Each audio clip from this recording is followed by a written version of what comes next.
in the legislature, in this last year, we did lots of good work, and I think we need to continue that good work. We saved people money. We addressed issues of the economy in lots of different ways. We saved small businesses taxes. We saved property owners taxes.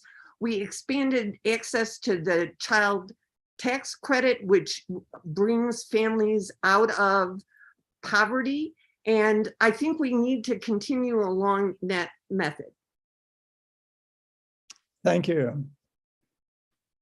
And now I'd like to ask Ryan Gonzalez to answer that question. Would you like me to repeat the question, Ryan? No, I actually got it. Okay. So the most pressing issue that I'm hearing from voters is inflation, right? They feel it when they pay at the pump. They feel it when they go to the groceries. They feel it with the rising costs of rentals. I can tell you, working in the financial services industry, that I see it every day. I work with regular people. I don't work with top 1%ers or people that have excess money. I work with people here in the community. And the number one issue that I continue to hear about is they can't afford it, especially our senior citizens who are on fixed incomes and the rent is rising. A lot of those is just crushing the bottom, the working class, people who live in this community. And I feel like what we can do towards moving in the good direction, the opposite direction of getting our economy back on track, is we got to loosen regulations. I feel like there's too many regulations, too many laws that have impeded and driven up the cost. We got to work with the private sector. A lot of these times, the people that work in the private sector, that industries are impacted, don't get a seat at the table. I feel like our state legislature right now at this time has overstepped and think that they know better than the private sector to impose these laws that only affect it. We got to loosen regulations. We got to cut taxes and fees. They like to tout that they, in fact, did make it affordable for small businesses, but a lot of the fees were temporarily delayed, or they were just cut temporarily. And then we'll see it back up again here very shortly after the election. But for me, I want to help small businesses recover, supply chain disruptions, everything that has caused the pandemic. A lot of people are stressing out, they're worried, they're concerned. And I feel like we got to work the private sector, taxes and fees, and help our community. Thank you, Ryan. And now we'll move to House District 64, and I would like to have Richard Webster go first and then Ryan. Would you like me to repeat the question, Richard? Yes. What do you believe is the most pressing issue Coloradoans face, and how should it be addressed by the state legislature? Well, of course, it's inflation. People are waking up every day with high gas prices, high fuel costs, high grocery bills. And what can be done with the state legislature is just to look at taxes and try to minimize that, and look at how to go into companies, having them work on building up inventories so that the price of goods are not so expensive. Going to the oil companies, talking to them, and finding out how we can lower those gas prices, and working that way. That's one of the top things in this inflation. Other things we're dealing with is affordable housing. And so we definitely need to work on those issues and situations where the state legislature can be involved with that. So thank you. Thank you. Ryan Armagost, the most pressing issue? I think for me, it might be based on my experience, but my background in law enforcement. When people come to me, it seems to be a lot of issues with theft, and in my community, it's definitely hitting hard here. Crime is a huge issue. The spiraling crime issue we have in our nation, Colorado is number one in auto theft, number one in property crime and bank robberies. We're number two in fentanyl deaths, number one in cocaine deaths. We're number four in recidivism, number 13 in homelessness. And homelessness is simply a term our legislators and media use it to describe those in mental health crisis and addiction crisis. And I think addressing those issues between mental health and addiction is probably going to mitigate a great portion of our crime issue that's been spiraling out of control in Colorado. I have a plan to do that. I've been working on that, and have a lot of people backing me to make that happen. And I hope that we can address the mental health crisis and addiction crisis and treatment in Colorado. Thank you. Okay, that's question one, and we're beginning to get, I think, a little more comfortable with sort of time limits. Thank you all for following those. That really is appreciated. Let's go to question two. Oh, I'm sorry. I forgot Gabe and Spring. So let's go to 48. Thank you. And Gabe Evans, if you'd go first. Would you like me to repeat the question? Nope, I've got the question. So again, like a lot of other folks have said, as I'm out talking to folks in the community, what I hear is that the cost of living and inflation. And I think there's a lot of things that feed into that. And unfortunately, it's a lot of things that the legislature has done over the last few years. Gas prices have effectively doubled. Well, guess what? You got Senate Bill 181 that adds a bunch of restrictions on gasoline and the production of energy here in Colorado. We've got that new 27% transportation and delivery fee. That was something that the legislature has recently passed. As Ryan mentioned, Armagost, we've got a crime spike. Well, the total cost of crime here in Colorado is estimated to be $31 billion because even if your car doesn't get stolen, when we're the #1 state in the nation for auto theft, guess what? Everybody's insurance rates go up. So I think there's a lot of additional taxes and fees that have been added and regulation that have been added by the legislature, and we need to look at undoing a lot of those different things. And thank you. And Spring Erickson. I already got the question, so thank you very much. The biggest thing, again, I think everybody on the panel has pretty much said it, is the economy and the inflation. And we as a legislature can do things about it. One of those things is to make sure that we see a living wage across the board for the state of Colorado. We can help small businesses by either reducing taxes or reducing red tape to start and develop your own entrepreneurial. I think one of the biggest things we're missing is that we can build the state of Colorado into a venture capital state where new little incubators can grow and thrive. We can drop the gas tax a little bit, as Gabe had mentioned, that we need to drop what was just put on. We also can produce more oil. We have 15,000 jobs here in Weld County and in Adams County in the oil industry, and they are willing and ready to help make clean, affordable gas for everyone. We also can help with ag and continuing to help the food supply chain get better so that we can see full grocery stores again. And thank you. And now we can move to question number 2. And we'll start with House District 64 this time. And I'll ask Ryan to go first and then Richard. What will you do to see that Colorado's election system is secure and safe to ensure fair and democratic elections? Ryan Armagost. I think getting involved with the counties to begin with, seeing how the counties manage their elections, and then going to the state level to make sure that there is absolutely there aren't any seams that anything can be slipped through. There's nothing that can be unseen by the eyes of the voters.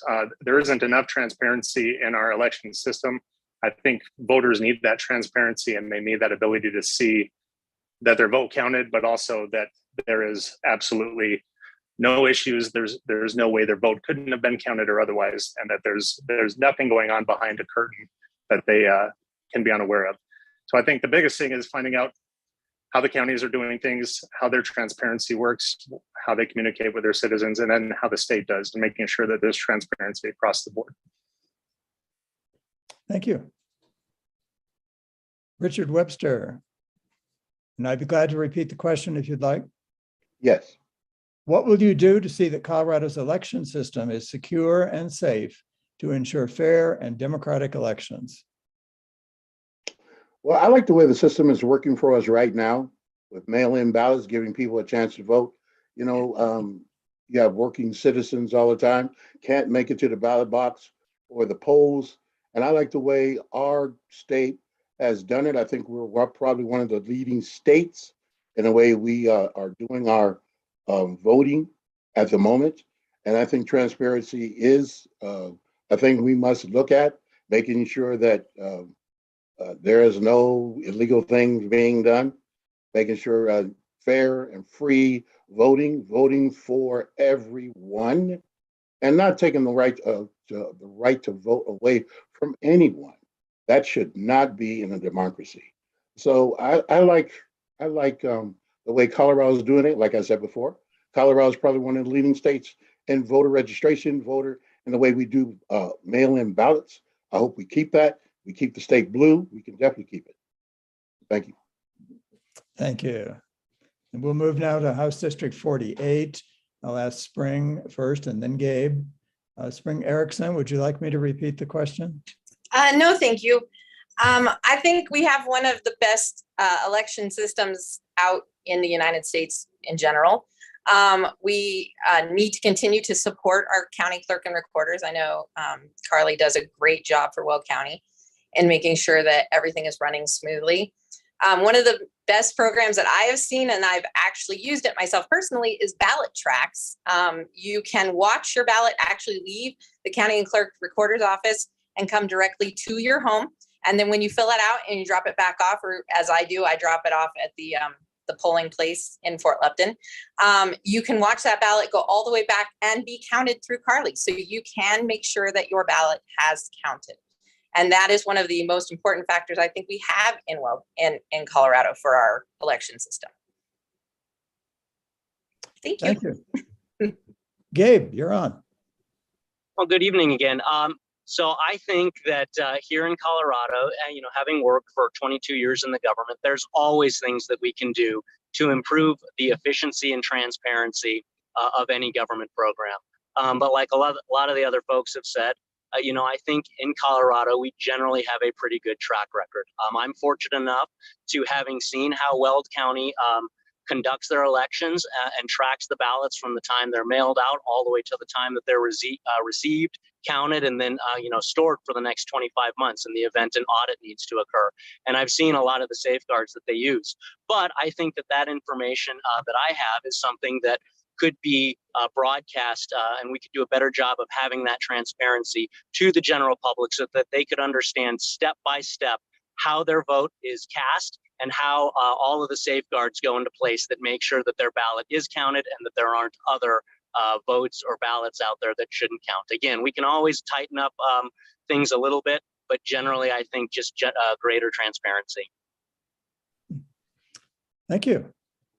And now we move to House District 50, and I'll ask Ryan Gonzalez to go first. Yes, well, I believe there's always room for improvement in our election system. Number one, we got to clean out the voter rolls and make sure only legal voters vote. I want to make it easy to vote, harder to cheat.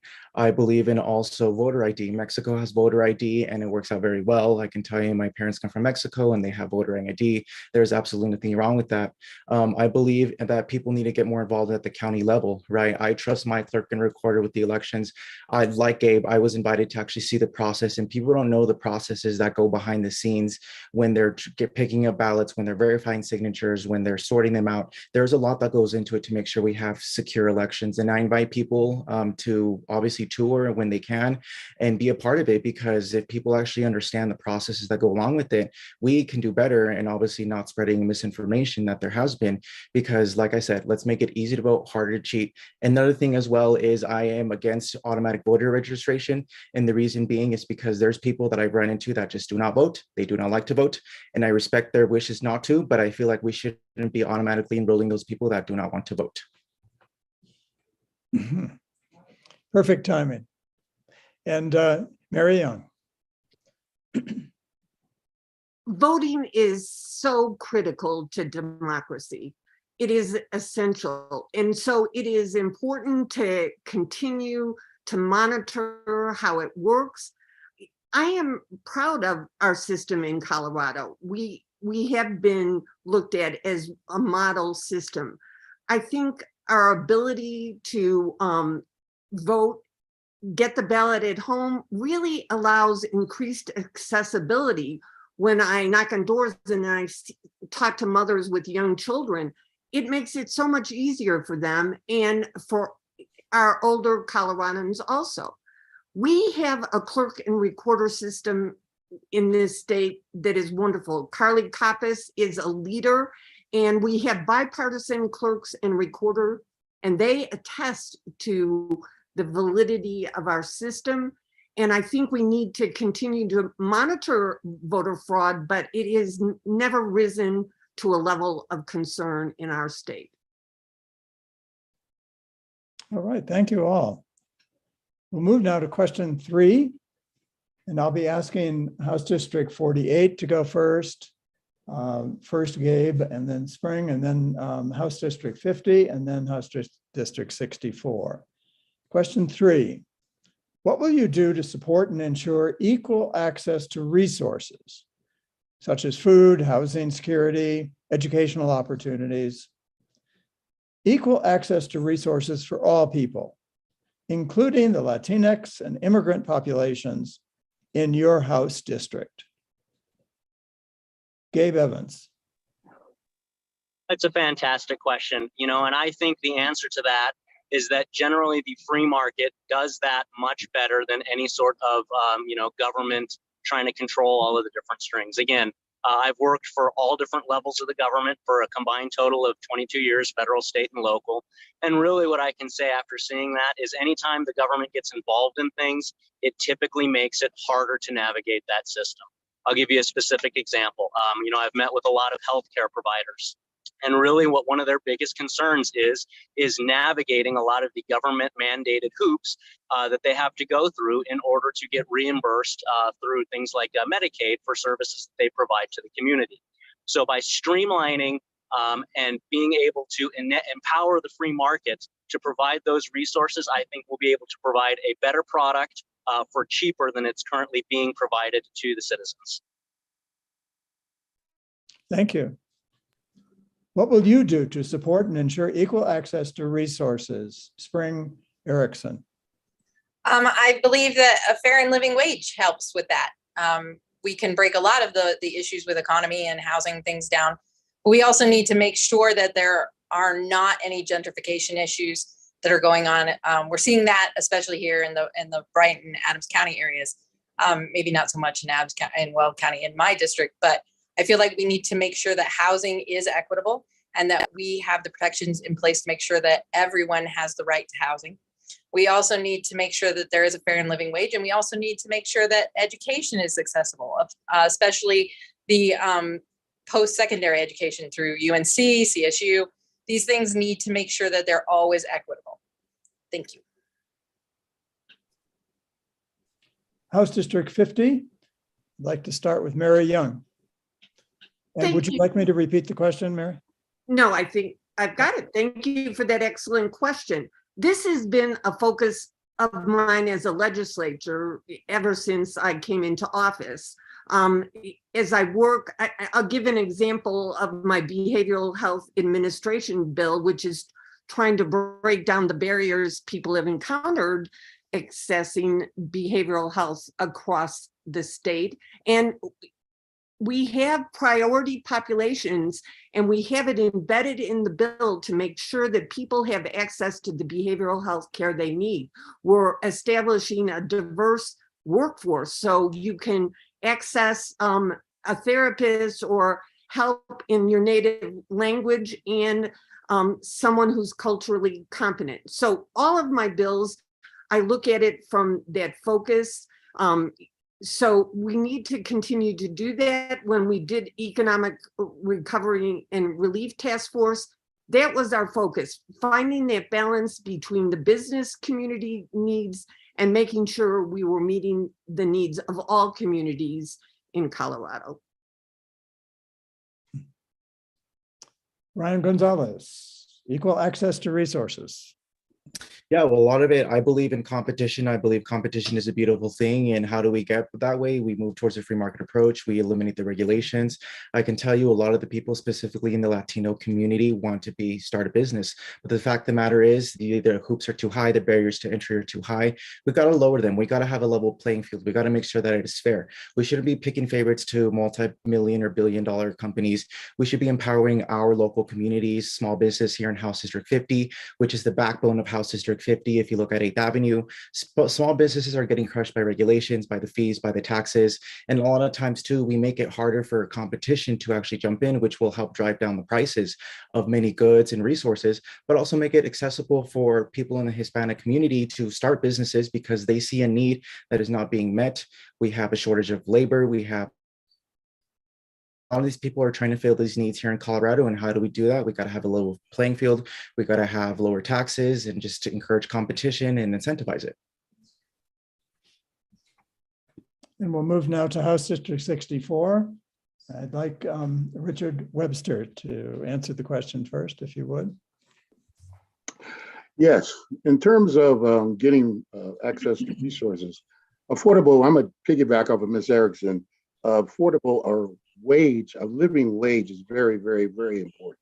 Also, access to post-secondary education is another fact that we can help people rise up through the levels. I hear a lot of talking about the free market system. The free market system is a very good system, and I believe in a free market system. I have a bachelor's degree in economics, but with limitations. We must make sure the free market system is working for families. At some period, it's not working for families. And corporations up prices. That's why we have inflation. Corporations do that. And so we need to look at, as state legislature, how to go to those corporations, talk to them about raising their prices and just helping families with economic problems. So thank you. And Ryan Armagost. I believe it comes down to the same as other people have said tonight, that it's got to be less government and more free market. The issues that we have right now are that we need to make sure that people are working for their wages. It's affordable, it's attainable to get the resources across the board, rather than having certain Americans paying the bills for others while they're struggling to pay their own bills and get their own resources. So I think making it equal as far as attainable and affordable is great. Having it to where we have to pay for each other is where it becomes an issue. So less government regulation on that, more competition and more free market. Okay, thank you. Again, thank you all. We'll move now to question number 4, and we'll start with House District 50 this time, then go to 64 and finish up with 48.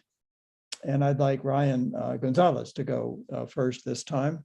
Question 4, what are your positions on issues related to women's health care, reproductive rights, and a constitutional amendment protecting the right of abortion in Colorado? Ryan. Well, I believe that I'm a big believer of women's rights, just like men's rights. And I believe that those type of decisions when it comes to reproductive should be a decision between a woman and her doctor. I believe that government should not be involved in that. As far as making an amendment to the Constitution, I would be opposed to it as a state legislature, because amending the Constitution is harder. And obviously, if you want to make some changes to it, it's really difficult to amend that, right? I am for, however, allowing citizen initiative. So if citizens want to put it on the ballot, I am more than happy to. But again, I do believe in reproductive rights, and that should be a decision not for the government, but between a woman and her doctor. Thank you. Mary Young. Would you like me to repeat the question? No, I got it. Thank you. I am totally in support of women's reproductive health rights. I voted for the Reproductive Health Equity Act, which ensured that women do not have access to reproductive health care, including birth control and abortion care, if that is the decision they make with their health care provider. As far as an amendment to the Constitution is concerned, that is going to be decided by the citizens of Colorado. And however it gets on the ballot, either initiated by the legislature, if the majority of legislators present are being told by their constituents that that is something that they want to do, that is fine. Otherwise, it can be a citizen-led initiative. But I'm sure, considering the climate now, there will be that discussion of an amendment to our state constitution, one way or the other. Thank you. And we move now to House District 64. I'll ask Ryan Armagost to lead us off. Would you like me to repeat the question, Ryan? No, sir, I've got it. As far as this is concerned, I'm also a fan of equal rights for every American man, woman, and child. With that, as we've seen, the health issue, the abortion issue is not a U.S. Constitution issue. That is a state constitution issue. Colorado has now, as of last year, the most extreme abortion law that was passed in any state, and it's allowing the termination of a child up to the birth of the child. So as far as seeing an amendment, I think we could probably knock that down a little bit to making it less of an extreme issue as far as our nationwide other states go, neighboring states go. But as far as it being a state issue, do I see it as something that can be amended? Absolutely. I think it's something that can be amended for the better to better fit everyone's rights and morals. Thank you. Richard Webster, your positions on issues related to women's health care, reproductive right, and then the constitutional amendment.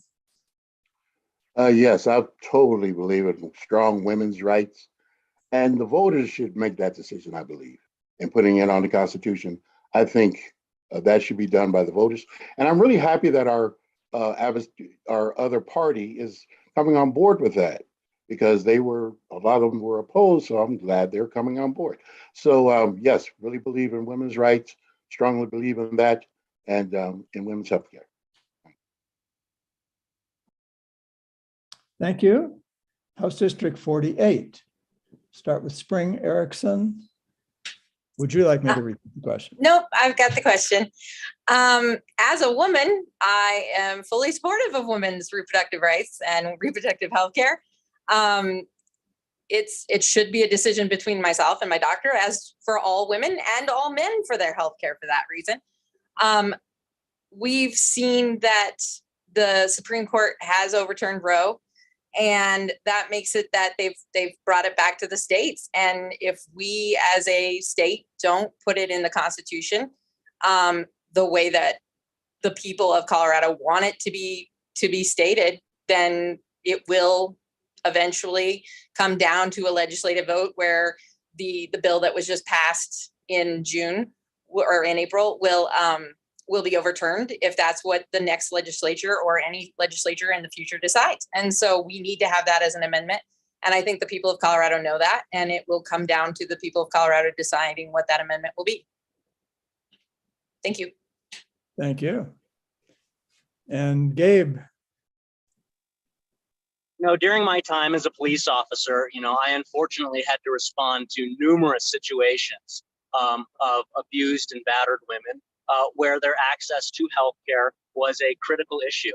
And so something that, I saw during my experiences there was that sometimes when you paint with too broad a brush, you get the opposite of what you actually intended. This recent bill that we have here in Colorado is the most extreme pro-abortion bill that we've got anywhere in the country. And honestly, it's a competitor for the most extreme in the world. And what I saw personally was, rather than solving a lot of problems that women have with equal access to healthcare and making sure that we're actually solving their problems, is it actually empowered people who are abusing women, human traffickers, pimps, people like that, who then were able to use this wide open floodgate to be able to, coerce or intimidate or manipulate a woman into getting an abortion to cover up the evidence of crimes against women. So I think we need to take a long, hard look and see, is this in fact what we really want? And the polling shows that 70% of Americans, to include folks from both parties, think that abortion up to the moment of birth is probably a little bit too extreme. So that's the conversation that I would like to have. And I think that conversation will also inform whether or not this should be something that is added to the Constitution. Thank you. Question number 5. And we'll start with House District 64 this time, then go to 48 and 50, and in 64, Richard Webster, and then Ryan Armagost. Question 5, how can you as a legislator work to end the epidemic of gun violence in America? Richard Webster. Well, thank you for the question. The end to gun violence. That is a question. The only way we can probably solve this problem is vet people who have guns. To make it, illegal for those who have criminal histories, those who abuse guns. We can't just buy them off the street. We have to regulate that. We can't allow everybody to have high-powered rifles with a lot of magazines to them. We can't do that. We have to use common sense. Common sense says that for high-powered military weapons, and I've served in the military, I was in the Army, that has to be limited, vetted. We have to go to family members and police, making sure people do not have records that are abusing family members and have a criminal history. That's the one way, I'm not saying this is the only way, but that's one way to look at eliminating or at least decreasing gun violence. Thank you. Ryan Armagost. Thank you, sir. I think the biggest issue with addressing guns is the lack of knowledge of guns themselves, the firearms themselves, and the laws that are already in place for preventing guns from getting into the wrong hands. I think the biggest issue that we have to deal with is we're never going to end gun violence. We're never going to end violence, but to bring that down to a sustainable level of tolerance and overall just being able to cope with it as a society, it's gotten excessively worse, is dealing with the underlying problem, which is mental health, mental illness, and addiction crisis. Dealing with those issues and bringing those issues to light, and also making it publicly aware that people with those issues are going to be suicidal and homicidal and have those tendencies. Taking the tools away from everyone to be able to defend themselves, I think, is the wrong answer. But getting the people that need the treatment, that can have access to guns, getting them the treatment first, whether it's addiction treatment or mental health treatment, is key in preventing those from getting as bad as they are now and hopefully better in the future. Thank you. We move to House District 48, and I'd like Gabe Evans to answer, if you would.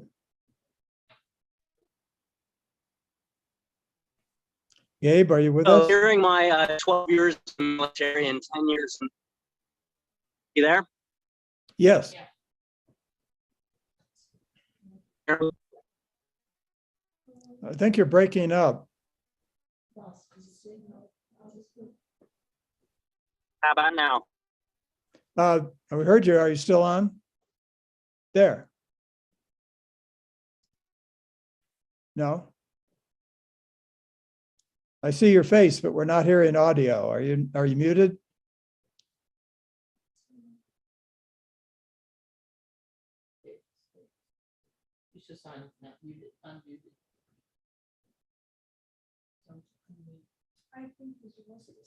Can you hear me? Yes. Yes.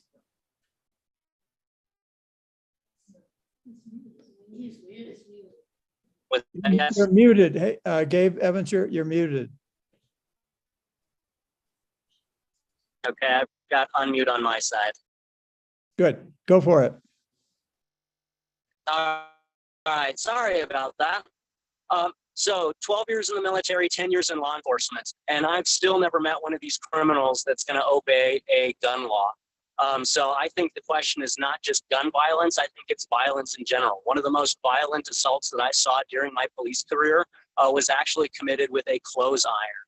So I think we need to focus on the underlying issue of violence in general, and I think that stems from two things. Number one, we have a blatant disrespect for our laws right now. Colorado already has a lot of the things that the left side of the political spectrum wants. We've got magazine capacity limits. We've got a red flag law. We've got almost universal background checks, and we're still seeing almost record highs in homicides. So I think that we need to focus on enforcing the laws that we have to show people that there are consequences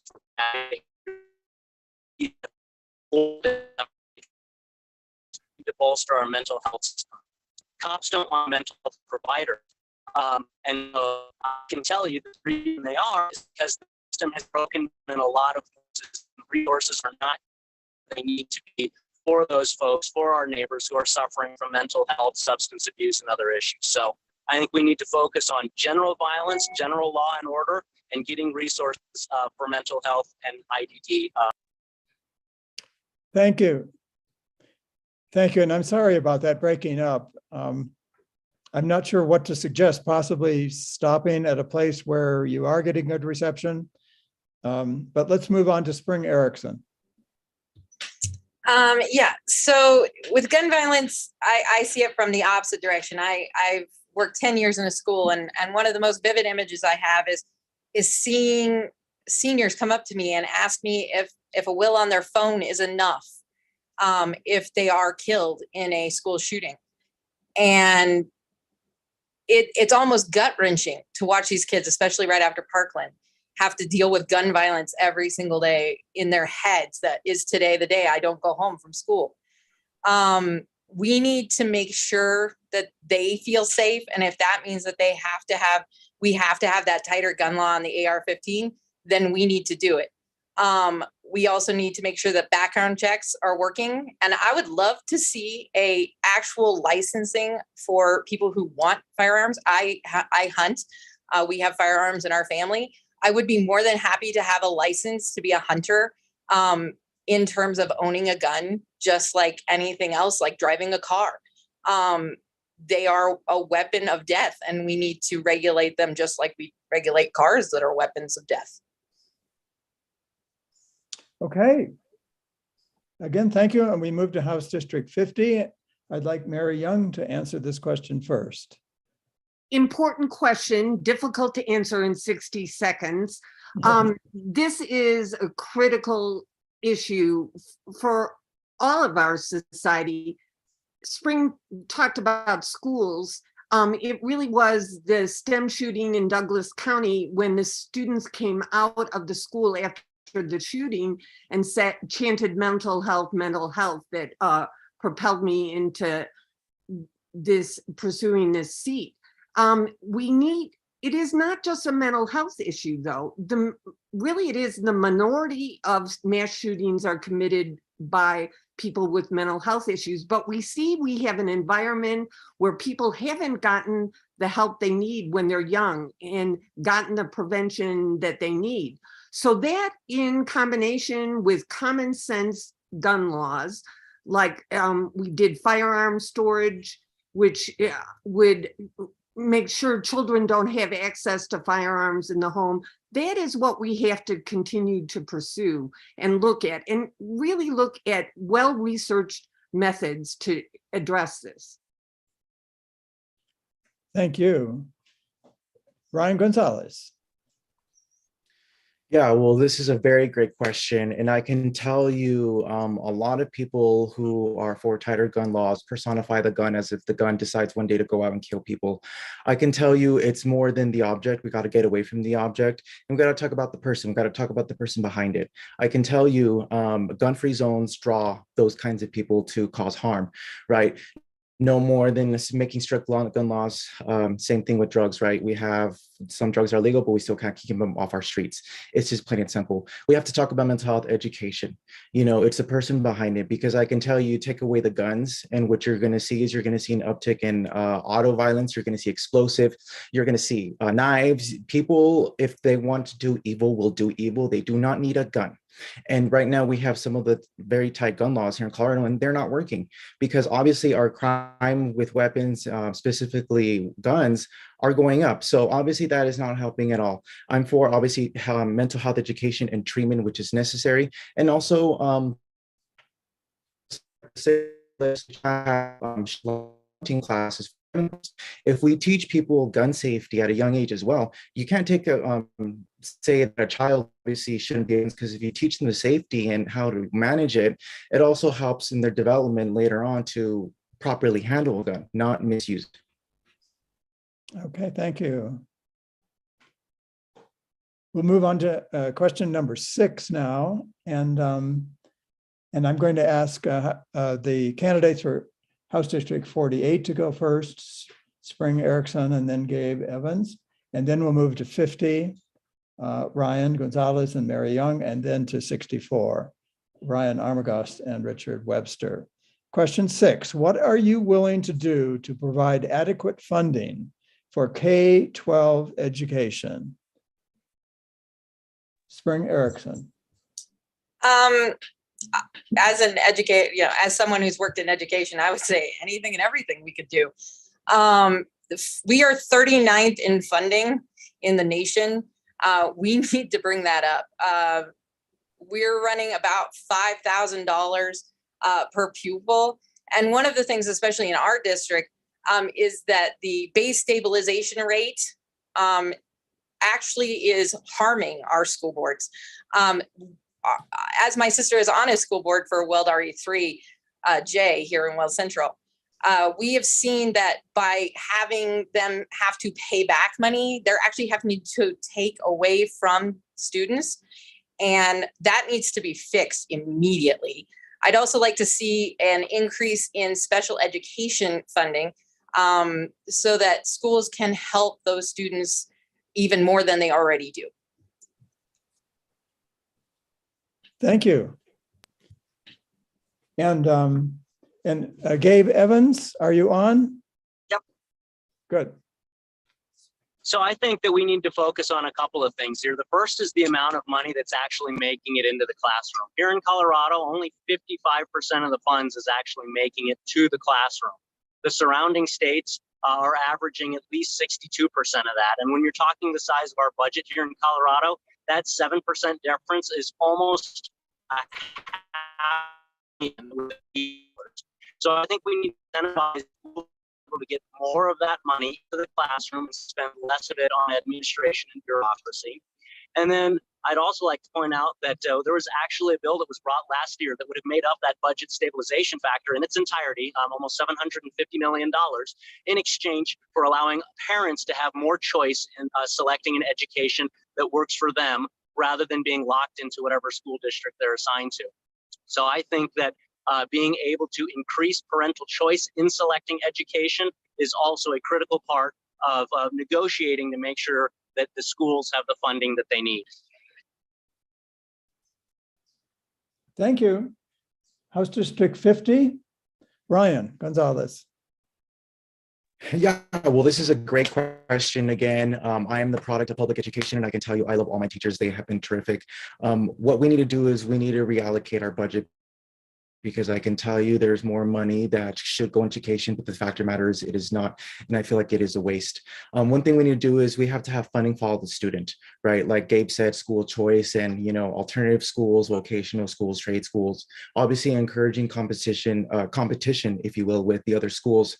And another thing too is in this last session, the Senate Democrats actually killed Senator Kirkmeyer's amendment that would have given teachers pay raises without adding a single penny to the debt. And I feel like teachers do deserve pay raises. I feel like they're going through tough times, just a shortage. We got to support our teachers. We got to help them, but we also got to encourage parental choice and, have the money follow the student as well. Thank you, Ryan. Mary Young. This is a critical issue, and as is funding in so many areas in the state. Obviously, I've worked my whole career in public education.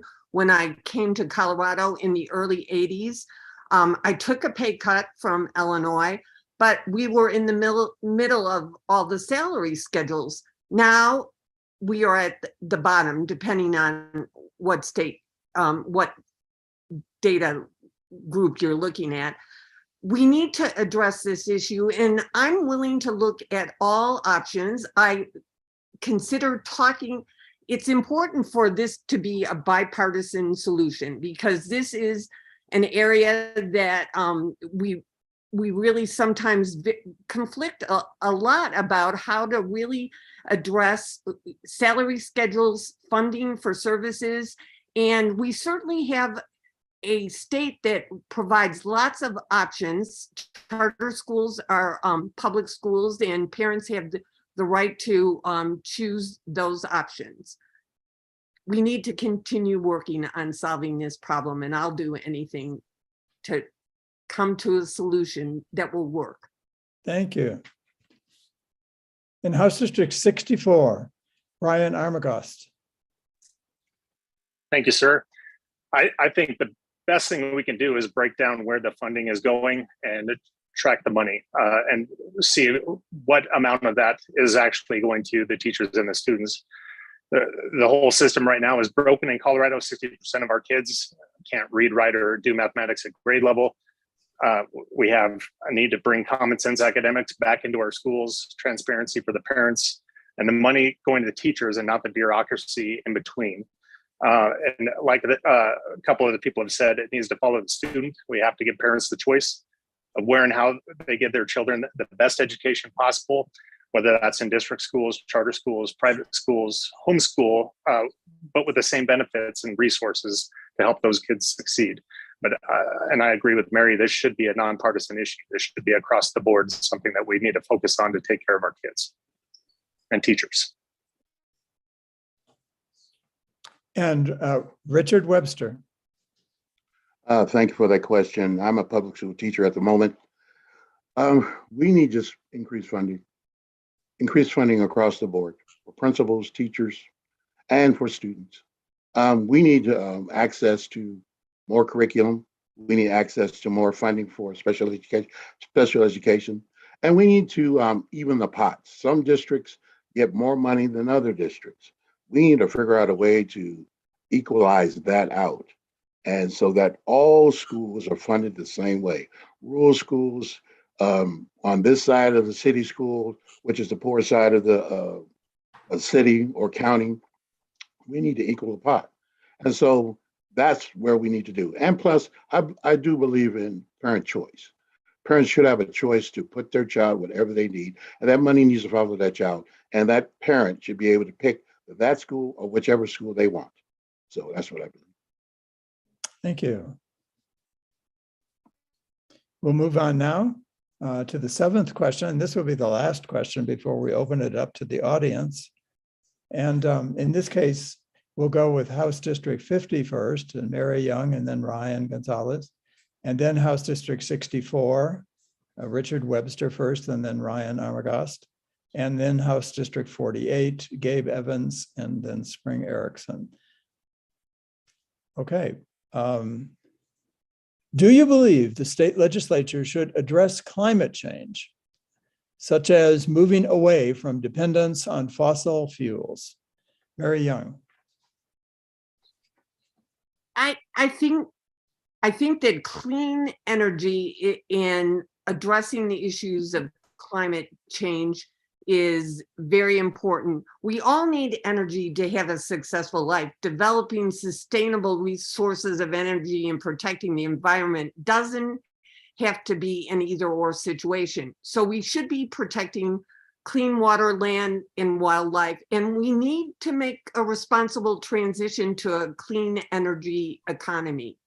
And this needs to be done in concert with the energy industry, one of our biggest employers in House District 50, and also an industry that benefits our schools.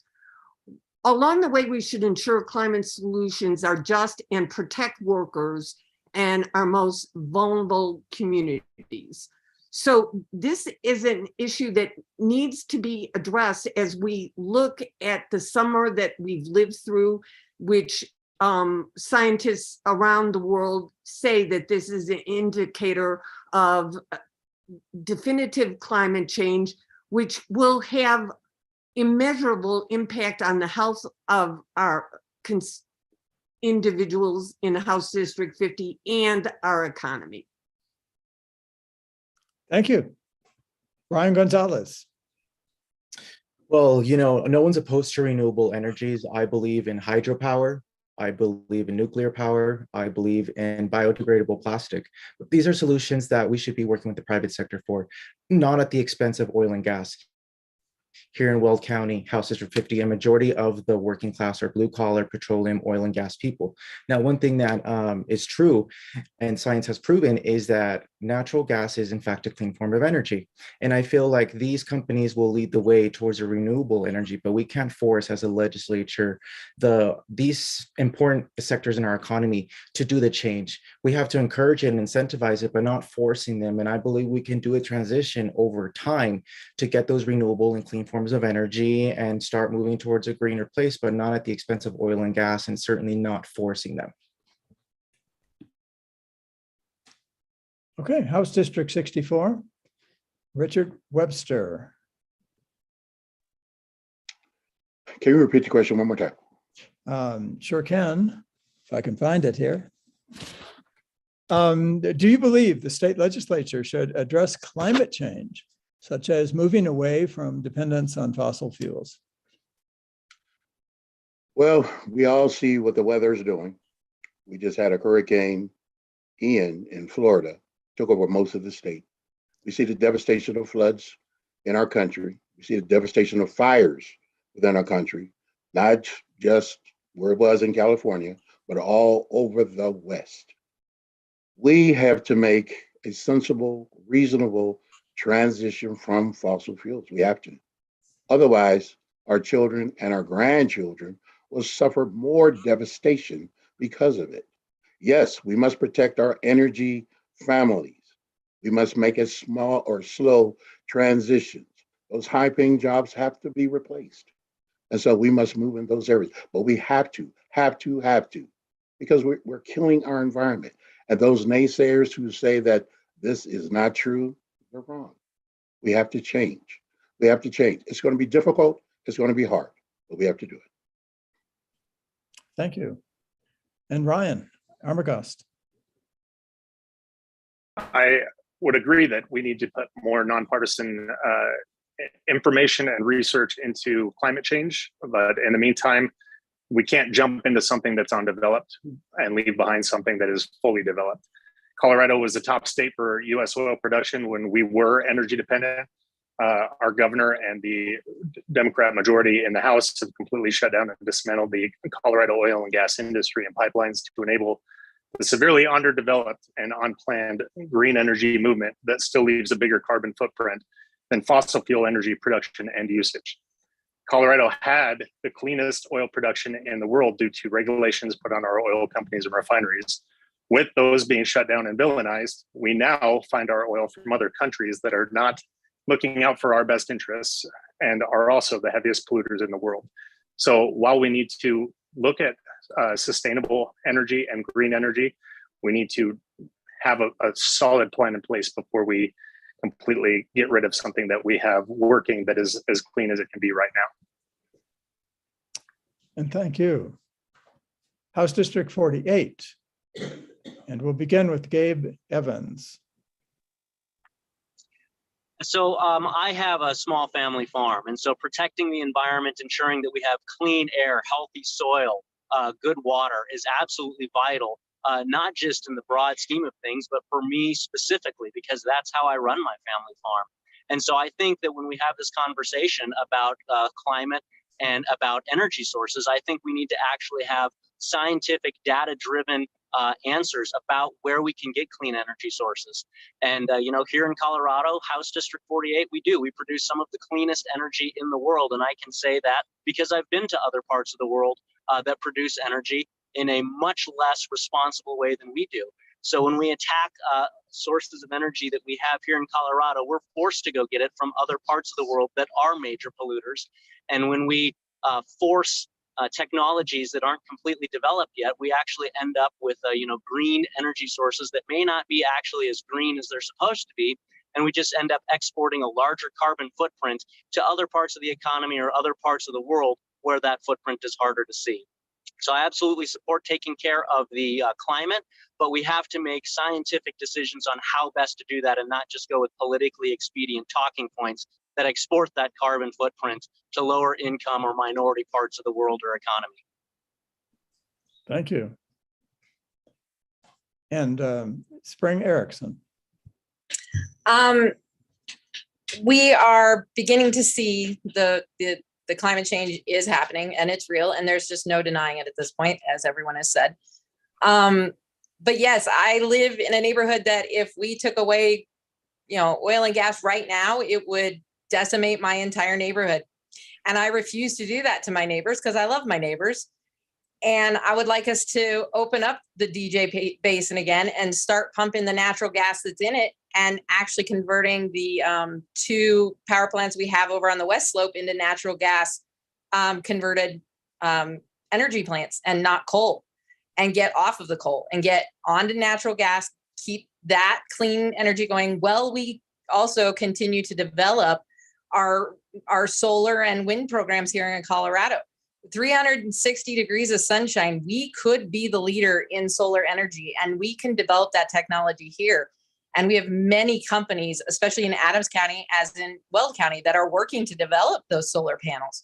And we need to work with Vestas and everyone else to continue to bring that up to the specs so we can go to 100%, but it's probably another 20 years away. So we need to use everything. Thank you. Let's get busy. I misspoke. We are running out of time, and so we're not going to be able to have time for audience questions. I'm very sorry about that, but we want to give the candidates each a chance to give a closing statement, and then we'll finish with a closing for where we go from here. So in the way of closing statements, I'd like to continue to scramble things and go with House District 64 first, Ryan Armagost, and then Richard Webster, then House District 48, Spring Erickson and Gabe Evans, and then House District 50, Ryan Gonzalez and Mary Young.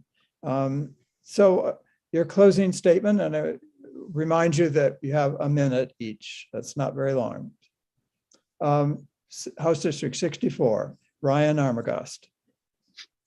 I'm the only option as your new representative for House District 64. My opponent has studied leadership. Well, I have not only studied it, but lived it through my 22 years in the military as a leader of troops in combat and here at home. You need a legislator that can not only understand and create laws and amendments, but also knows how it will be enforceable at the constitutional level and the street level from my law enforcement experience. Through military and law enforcement, I've sworn multiple oaths to protect and defend our Constitution. Those oaths will never expire, and I will always stand by my word.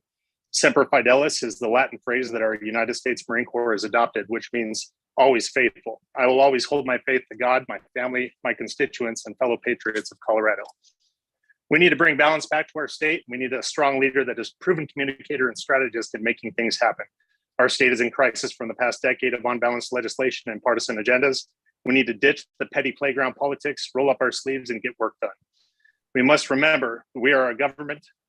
Our elected legislators are a government of the people and for the people, not to the people. I will be the strong representative that you need in District 64 in the state, and I look forward to your vote in November. Thank you for your time this evening. Thank you, Ryan. Richard Webster. Well, thank you for this opportunity for me to be here at the League of Women's Voters and this forum. I would like your vote, and wanted to say I would be a common sense representative for my district, believing in strong gun regulation, believing in strong women's rights. Oh, and healthcare. One thing that our opposite party will probably do is cut that. And so make sure we keep our state blue and that we maintain our certain rights, voting rights, women's rights, civil rights, medical rights, and funding for our schools. One thing about our opposite party, they like to cut taxes. We don't need cutting funding at all. And so looking for your vote for me in House District 64. Thank you. Thank you, Richard. House District 48, Spring Erickson. I was always raised with the idea that if you need to be the change you want to see in the world. And that's what I'm trying to do. And what I want to do is make life a little easier for all Colorado families in healthcare, in education, in just going about our day-to-day business and being the Coloradans we know we all are. I also want to continue to grow our thriving economy, find new avenues that can allow more people to have small businesses and be entrepreneurs in their own right. I want to strengthen education.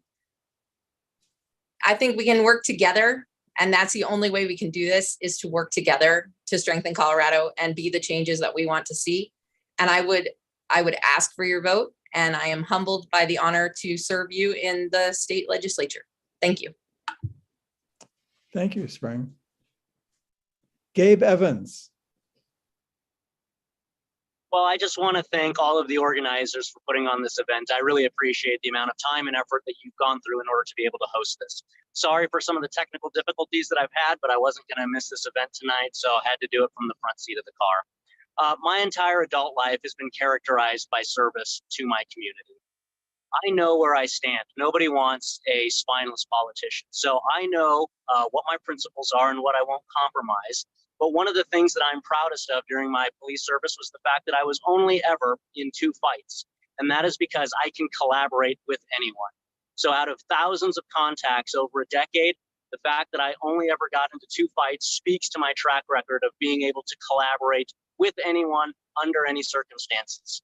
And I want to bring that skill to the state capitol so that we can roll up our sleeves and get to work on solving the problems that we're concerned about, with fixing this historic crime spike, bringing the cost of living under control, and making Colorado a place where families can choose a winning education for their kids. You can learn more about me at Evans48, that's EVANS48.com, and I would love to earn your vote. Thank you very much. Thank you, Gabe. And House District 50, we'll start with Ryan Gonzalez. I'm running for House District 50 because I know that I can better represent and support the people of this district. Not many Marion people can say that they grew up in a low-income single-parent household or grew up like practically almost half of the people here in the district. I'm running to give them a voice, not only just my community, but all of my constituents. It doesn't matter the affiliation or identity or where they come from. I want to work with my colleagues to move Colorado in a better direction, a great direction, but also including people and stakeholders at the seat at the table.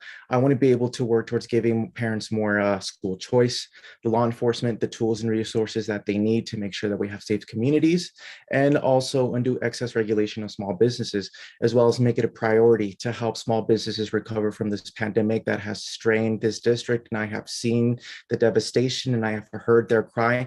And I know what it's like to grow up in these situations and tough, because I am one of the people of this district, and it's different from someone who actually hears about it.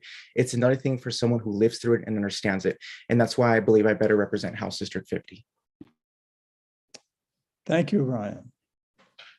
And Mary Young. Thank you.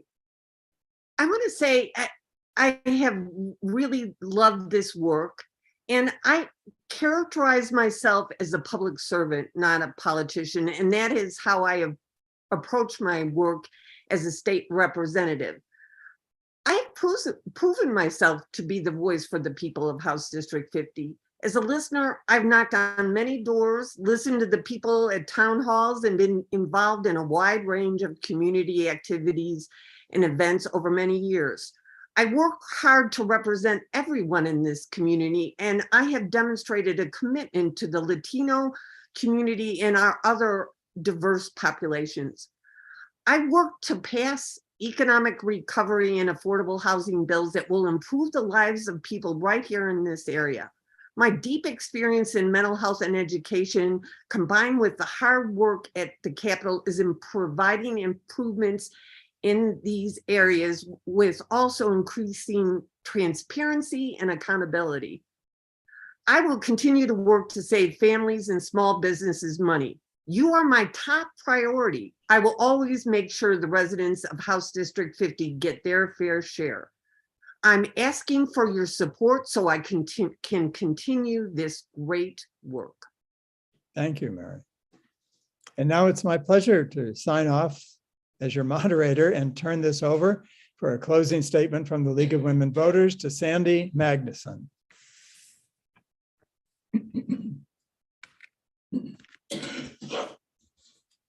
I am the co-leader of the Greeley Wild League of Women Voters, and it's my privilege to express our gratitude to so many people who have helped make this forum possible. And I'll start with the candidates. Thank you for participating with sincerity, integrity, clarity, and respectful civility. And thanks also for availing yourself to public office.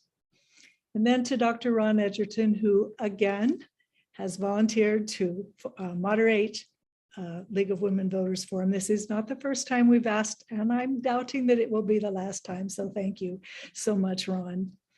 And then to our co-sponsors, I want to say thank you to the Latino Coalition of Weld County. And then to the many, many league members who have assisted in a variety of ways. Many of us are together. Thank you so much. And also to the Colorado League's Executive Director, Beth Hendricks, and Operations Manager, Hannah Poe. And then to our audience, and thank you for the questions you submitted. I wish we could have included all of them. We tried to integrate some. The responders, our candidates, spontaneously answered several, and there were some really good questions we didn't have time to include. So thank you, and I apologize for that. You've listened as the candidates expressed their positions regarding a variety of topics this evening. The League of Women Voters has asked us to remind the viewers that the information and perspectives that have been presented are those of the candidates and not necessarily of the sponsoring organization. As always, we encourage you to do your own research about candidates in all of the races to acquire relevant background and verify accuracy of opinions and information. One source for doing that is the League of Women Voters sponsored website, Vote 411. You can get information about the candidates that will be available in about a week. They've responded to a variety of questions. Their responses will be posted, we hope, by October 5th. You will also find information about the ballot issues at Vote 411. And as always, we'll distribute our traditional brochures about the ballot issues. We also hope you'll enjoy us. We hope you'll enjoy it, but we also hope you'll join us for a virtual discussion of 11 state ballot issues and 2 local ballot issues, and that will be on October 13th. Again, that will be virtual. The ballots will be mailed on or shortly after October 17th and must be returned by 7 p.m. on Election Day, November 8th.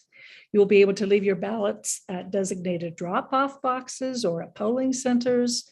You can return them through the United States Postal Service. You'll just need to mail your ballot by November 1st and be sure you have sufficient postage. I'll close with a reminder that active and responsible participation in the election processes is an essential element of making democracy work.